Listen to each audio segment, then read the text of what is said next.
you're back with us on DayBreak, and so with our guest Angie. Now, Angie spoke about street harassment. Yes. Now, I'm curious to know, what about gender? Does it have to be the opposite gender to actually, you know, make it sexual street harassment? No, street harassment can come from anybody. Anybody. It's just that if you look at the research and the data and day-to-day experiences, more times than not, it is coming from men.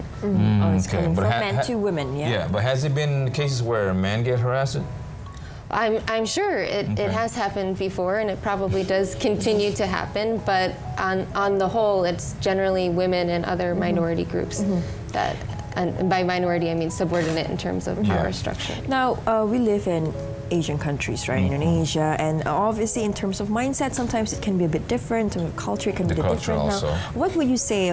Would you say that Indonesia has more street harassment as compared to, or less as compared to other countries? Well, the Thomas Reuters Foundation in 2014 conducted a survey, a poll of 15 of the world's largest capitals and cities, and Jakarta was one of these 15 that was surveyed for the worst, most dangerous public transport systems for women. And Jakarta overall, out of the 5 categories surveyed, ranked number 5, fifth worst.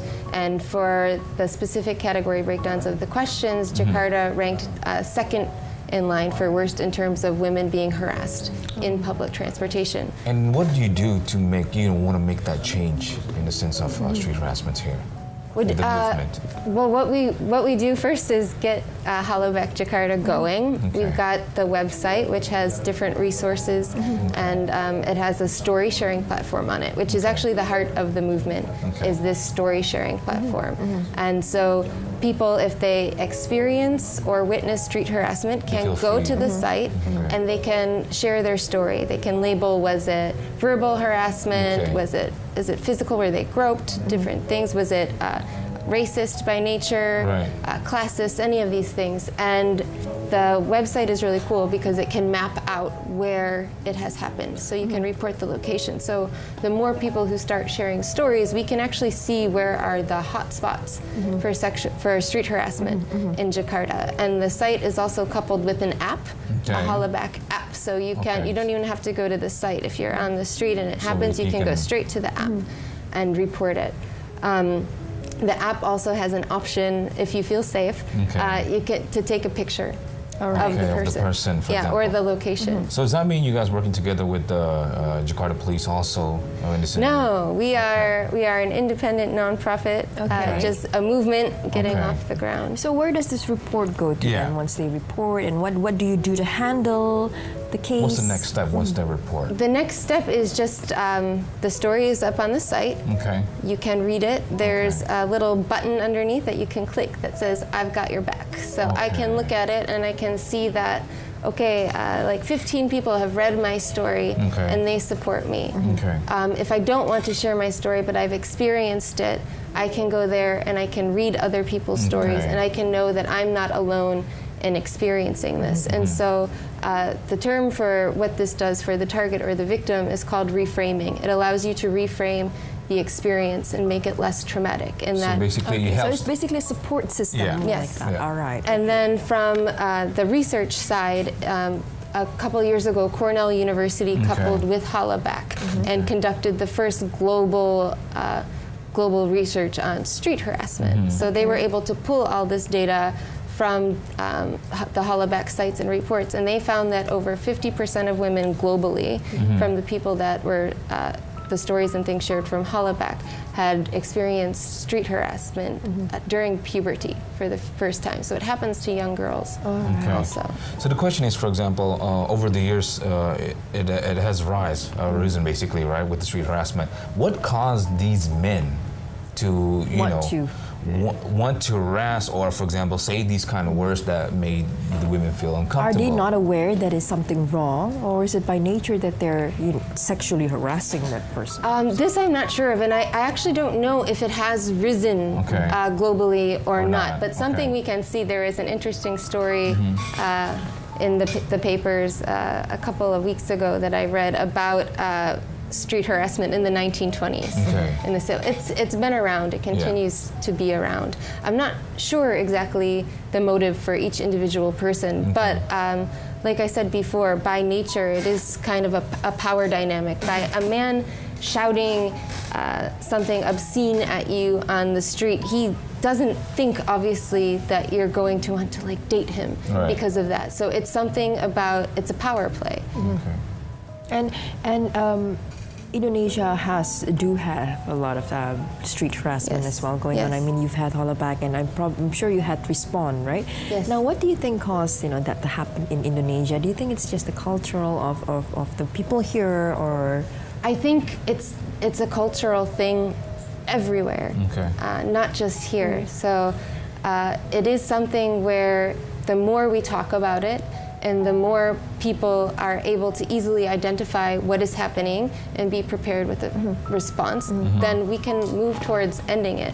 So when we look at this happening in such public places, for example, a couple weeks ago, I was walking from like Bundaran HI up to Tamrin with like 5 or 6 girlfriends in the evening, and at least 5 times groups of men shouted things at us as we were passing. Now there are other people around. What is it that makes these men think it's okay to do that? And then at first I kind of just like, okay, just keep walking, ignore it, we're gonna have fun, we're gonna go eat.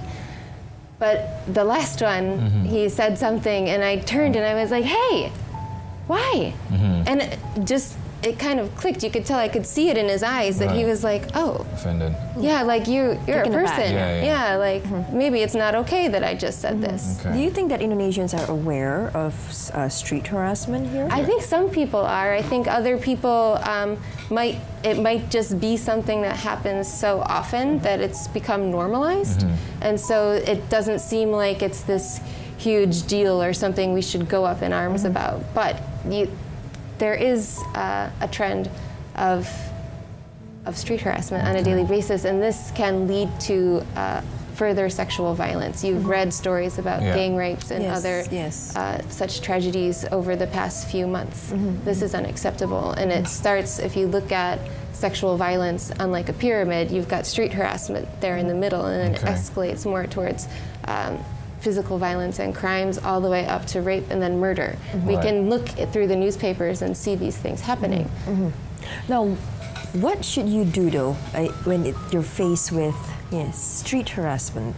Due to its dynamic nature, it's very context-based. You have to do what you feel safe and comfortable with. So if you feel that you're not in any immediate danger, and then you can say something if you want to, whatever is going to work for you. If you don't want to say something, then come share your story on Hollaback. And how do you protect yourself, for example, with these street harassment?